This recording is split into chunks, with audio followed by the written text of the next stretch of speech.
Somewhere in this pile of wooden 2x4s is a set of subframe connectors for a Corvair.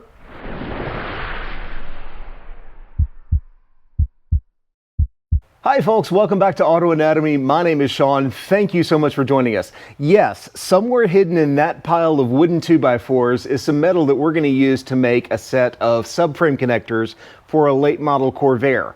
But before we can do that, I need to figure out a way to lift the car up off of the ground so I can get under it to weld it, but still keep it on its feet. So we're going to make a set of wooden cribs to lift the car up so it can sit on its tires about, a foot or so in the air. Then we're going to show how we're going to make some subframe connectors. If you like this kind of content, take just a minute, hit that subscribe button and click on the bell to be notified when new videos come out. It's an absolutely free way to help support our channel. All right, let me show you how we're going to make these wooden cribs. So basically what we're going to do is take some wooden 2x4s and make some 14-inch long pieces and some 16-inch long pieces. And I think out of each 8-foot long 2x4, we're going to be able to get 3 14-inch pieces and 3 16-inch pieces. So let me start marking all these out. We'll take a saw, cut them all up, and then I'll show you exactly how we're going to lay it out.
I've got 8 of each of the links on the bench here. Let me show you how we're going to assemble the wheel cribs. We're going to start with our 16-inch boards as our base, and then take 14-inch boards as our next layer, and then 16, 14, 16, 14, until we get all the way up to a total of 8 layers.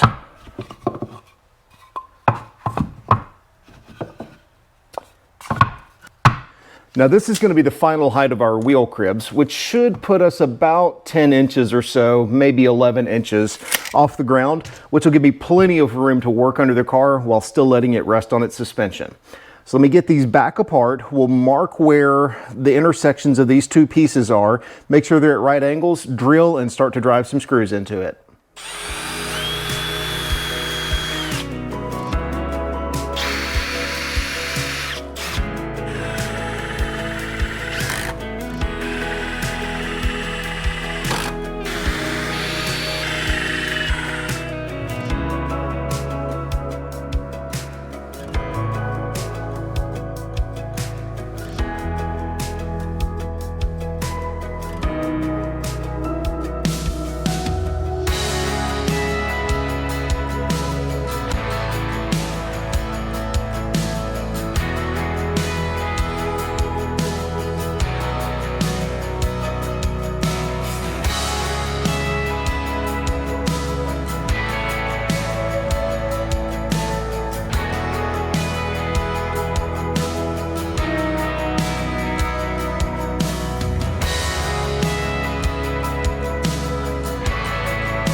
And just like that, we have one wheel crib.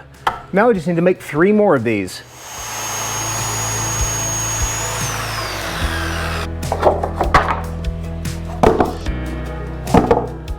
Here they are, all 4 wheel cribs built. Now I just need to do a little cleaning up of the shop and we'll get the Corvair in and put it up on the stands here.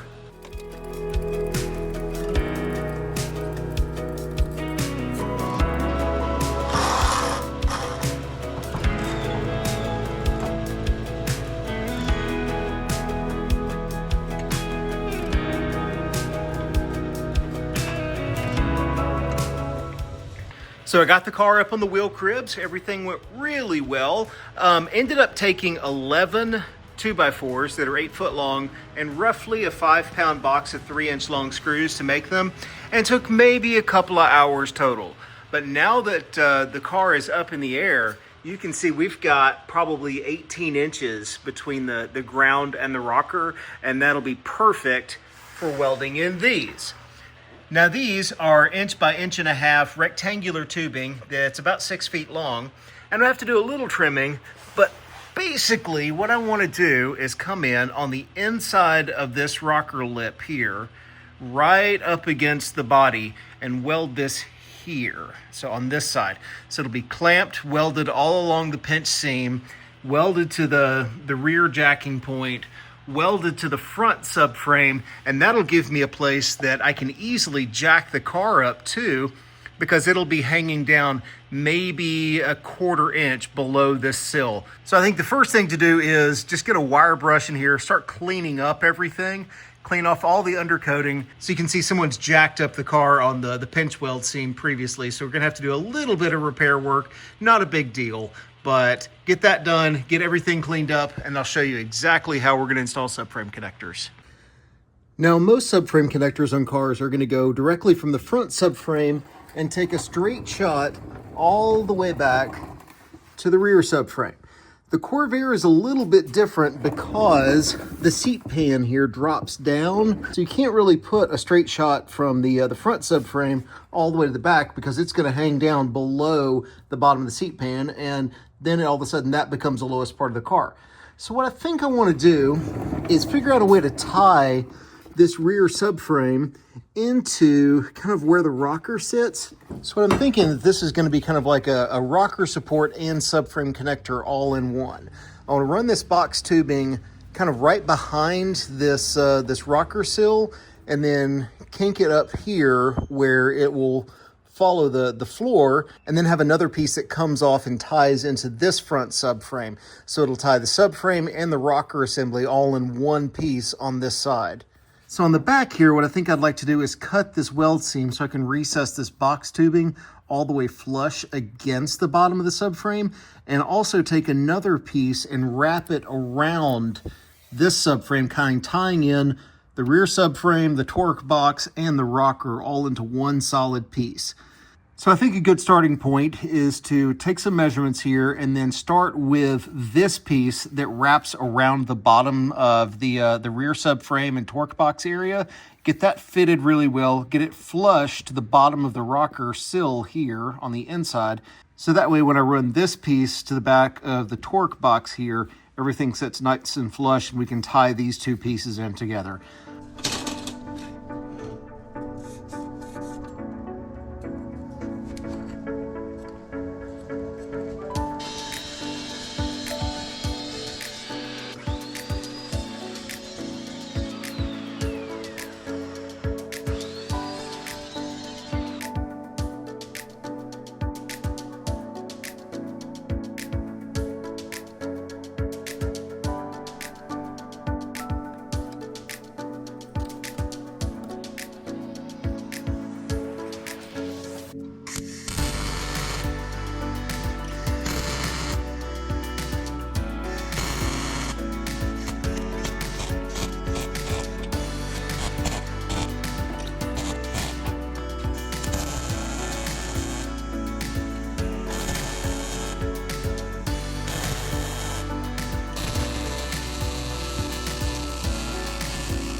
All right, now that this is all cleaned up, got the original subframe cleaned up, I think the next step is let's go ahead and weld this piece in, and then once this piece is welded in, we can work on fabricating the rocker piece.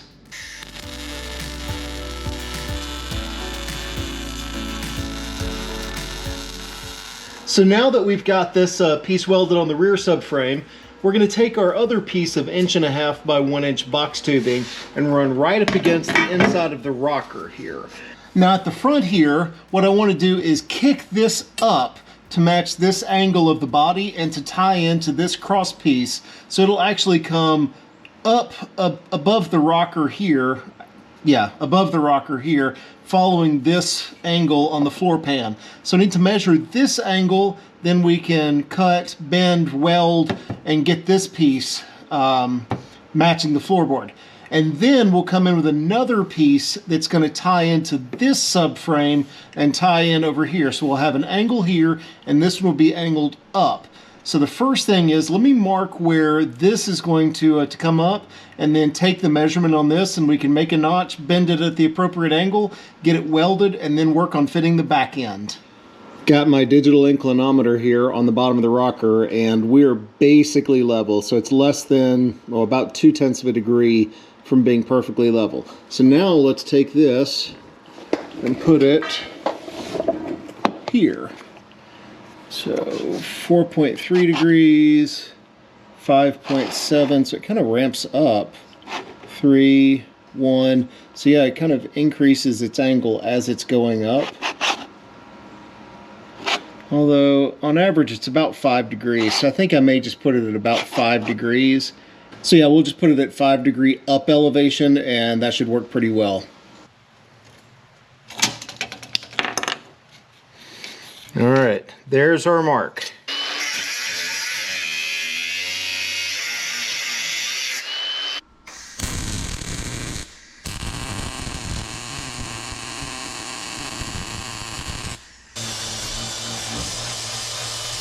I'm happy with the way this fits. It's nice and tight up against the body here, and the new rocker subframe connector sits at the exact same level as the existing subframe. So let me go ahead and clamp this into place. Then we can go all the way to the back here and look at cutting it off right about here, kind of just right at the end of the torque box here. So we'll mark this, cut this off, and then I think we'll be ready to start making our front subframe attachment point.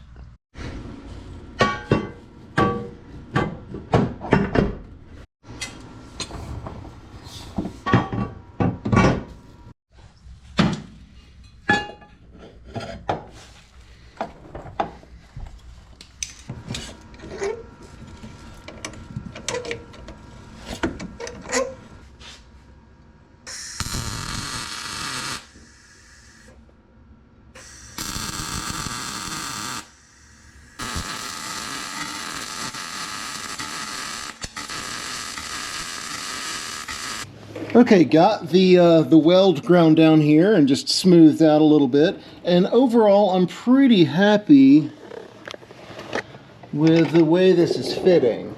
I need to come down, and you can see this has been jacked up on before, and it's crushed this up. So what I may do is actually try and get a clamp in here to try and pull this down so that I can stitch weld the new rocker reinforcement subframe connector to the original jack pad. Once that's all done, I think the last piece that I want to make right here, kind of at the end of the front subframe, is the the outermost bolt for the seat. And I think I want to just try and take a little piece of tubing and triangulate to this seat mount. Probably not necessary since we're tacking it onto the subframe here, but I've seen a lot of cars over the years, not necessarily Corvairs, but crack right where the seat mounts. So if I can take a piece and run it straight to right here where it won't interfere with the bolts, I think that'll just give me a little bit more peace of mind knowing that the seat is going to be solid moving forward. Well, I got my little seat support done, and the way this is going to work, this is going to tie into the rocker something about like that.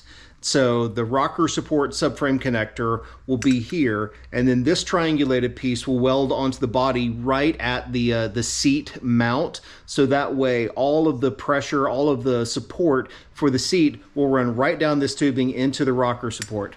Just one more additional layer of strength. Let's get it fitted and welded in place.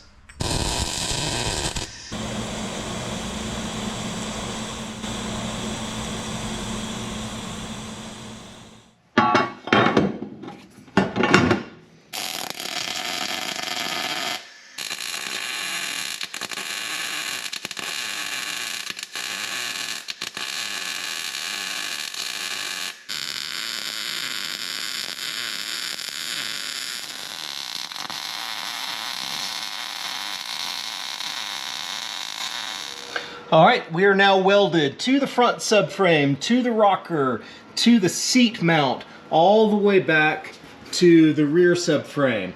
That is solid, will never move. And now I've got a jacking point the entire length of the car that I can lift up on without worrying about damaging that rocker sill. Now just one more to do on the other side.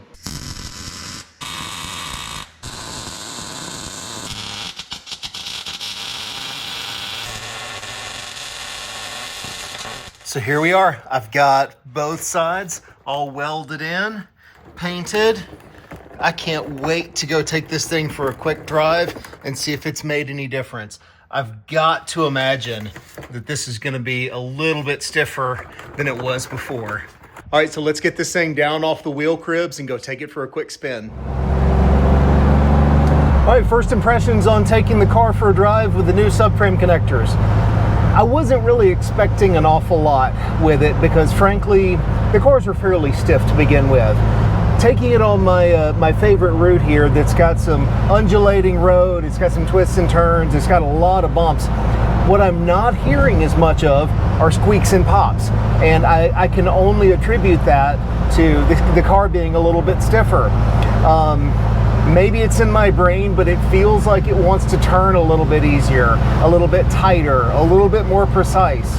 But I think the lack of squeaks and rattles is the biggest thing I notice.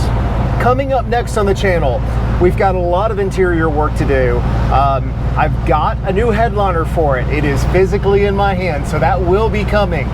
But as you saw on the previous video, I've got a little bit more rust repair to do. I think that's probably what I want to do next, is just go ahead and knock that out so that I can start working on the interior without having to worry about sparks flying or anything like that. Because once we start on the interior, the car is going to be down for probably a few months because we've got to do a lot of paint, a lot of disassembly, a lot of acquisition of parts, frankly, which costs money and I've got to save up my pennies. So thank you so much for watching. We just hit 10,000 subscribers and it is 100% due to you and all of the support that you give. I can't say thank you enough for how much love and support we get from all of our Auto Anatomy family. We do have channel memberships available for as little as 99 cents a month. And for as little as $1 a month, you can get access to behind the scenes information, early access to videos. Every video that we put out goes out early to all of our channel members. Plus some behind the scenes photos, some updates that don't get published to the regular channel. If you're interested, click on that join button below and it'll show you all of the benefits that you can get from being an Auto Anatomy channel member. Thank you so much for watching. Take care of yourselves. God bless, and we will see you soon.